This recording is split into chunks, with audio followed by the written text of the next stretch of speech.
Agora falando um pouquinho das drogas propriamente ditas, né? O que é uma droga vasoativa? Droga vasoativa são drogas que apresentam ações farmacológicas cardiovasculares. Ações que são dose dependentes, ou seja, elas vão evoluindo à medida que eu vou alterando a dose. E essas ações ou são diretas ou são indiretas. E são capazes de alterarem rapidamente alguns parâmetros hemodinâmicos, como resistência, pressão, débito cardíaco, perfusão.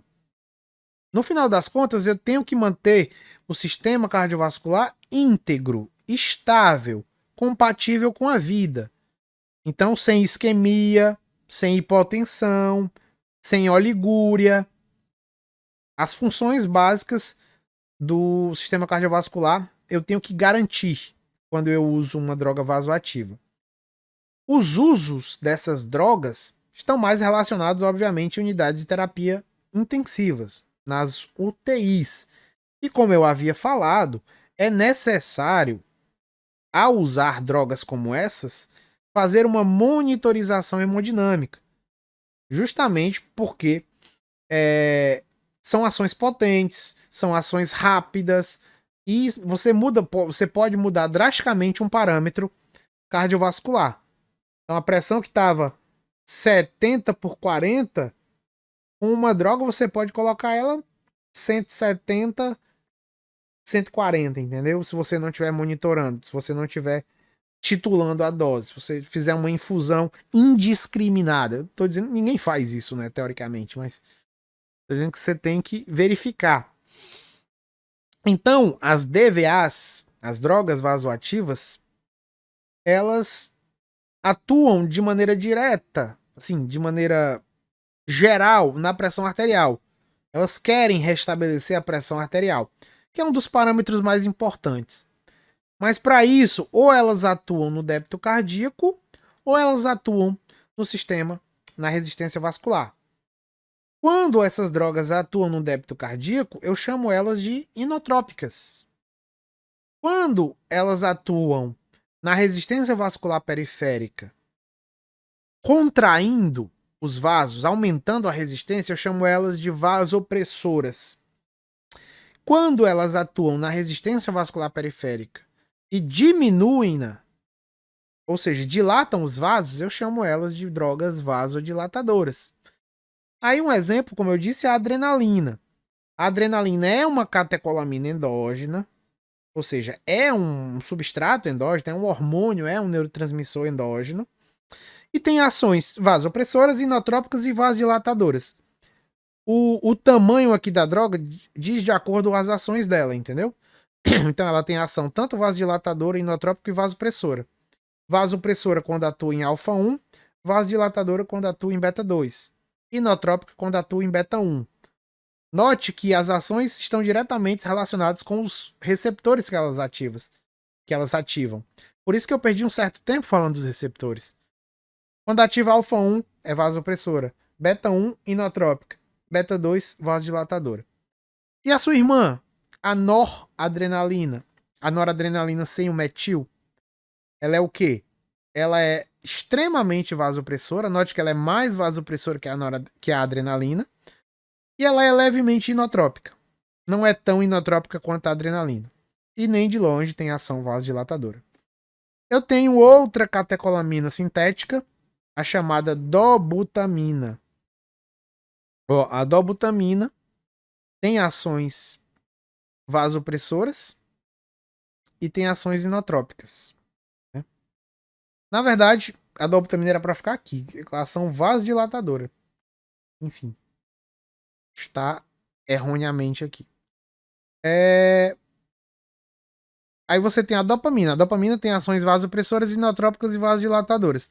Quando atua em alfa 1, ela tem ação vasopressora. Quando atua em beta 1 e em D1, ação inotrópica. E quando atua em beta 2 barra D1 também, ação vasodilatadora. A milrinona. A milrinona e a levocimendana são agentes mais indiretos. A milrinona é um inibidor da fosfodiesterase, semelhante assim, só para fins didáticos, ao sildenafil, o Viagra. Só que aqui são isoformas diferentes, né? O Viagra inibe a PDE, a fosfodiesterase tipo 5, que degrada mais GMP cíclico. A milrinona inibe mais a PDE3, que degrada mais AMP cíclico. Mas ambas são fosfodiesterases.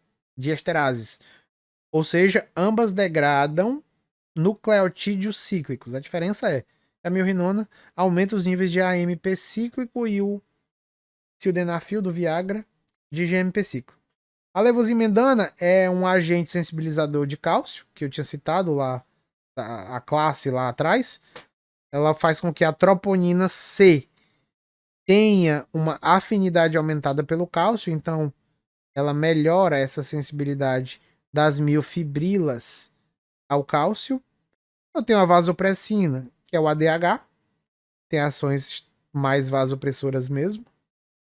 E o nitroprussiato de sódio e a nitroglicerina, que são agentes vasodilatadores. Basicamente isso, né? E para que eu uso uma DVA? Para que se usa uma DVA em CTI? Para reverter um colapso cardiovascular, como eu tinha dito, né? Para reverter ou para prevenir um colapso cardiovascular maior. Eu vejo os parâmetros daquele paciente diminuindo, os parâmetros cardiovasculares sendo alterados, a PA diminuindo, o débito diminuindo, ele tá ficando hipoxêmico, ele tá ficando frio, ele tá ficando alterado, ele tá com dificuldade de respirar. E eu uso uma DVA para reverter esses colapsos iniciais e para prevenir um colapso maior, uma parada cardiorrespiratória, né, uma assistolia, uma morte, para prevenir uma morte por colapso cardiovascular. Eu tenho 3 grandes maneiras de reverter os colapsos cardiovasculares que apresentam-se mais corriqueiramente. O primeiro é, eu uso uma DVA para resolver uma hipotensão grave, uma diminuição exacerbada da resistência, diminuiu muito a pressão arterial. Eu uso uma DVA quando eu quero aumentar o débito cardíaco. Por algum motivo, o débito cardíaco diminuiu muito daquele paciente. Sei lá, ou porque ele teve um infarto, né, um infarto agudo do miocárdio, que é a principal causa de diminuição abrupta do débito cardíaco, mas ele também pode ter tido apenas uma descompensação de uma insuficiência cardíaca, ele pode ter tido só uma arritmia também, entendeu? Então eu tenho que ver a causa, óbvio. E eu uso uma DVA quando eu quero resolver uma hipertensão grave.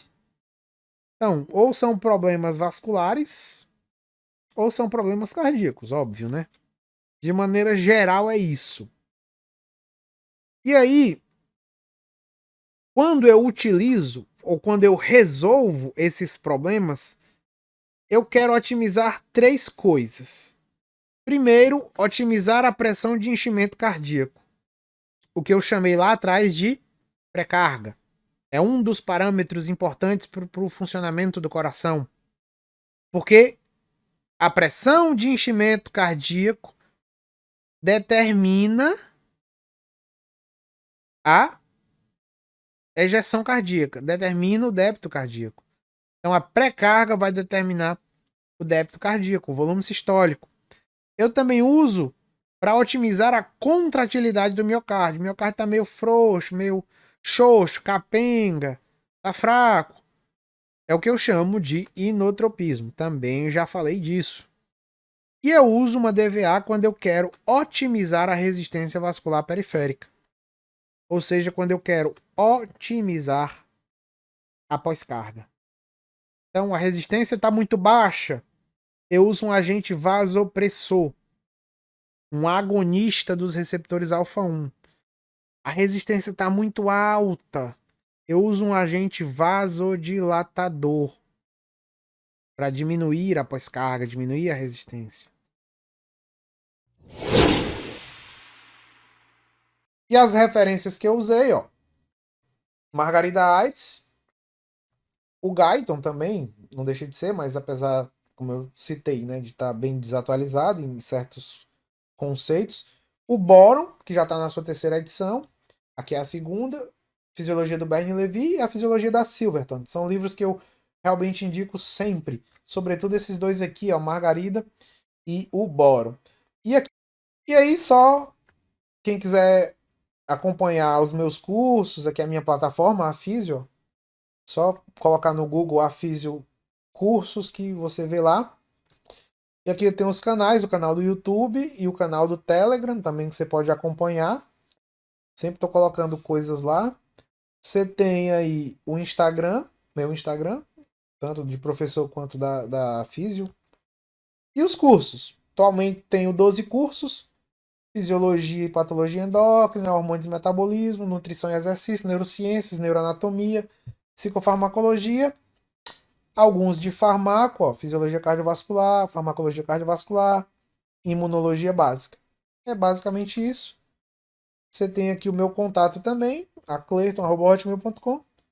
E é isso que eu tinha para falar por hoje, meu povo.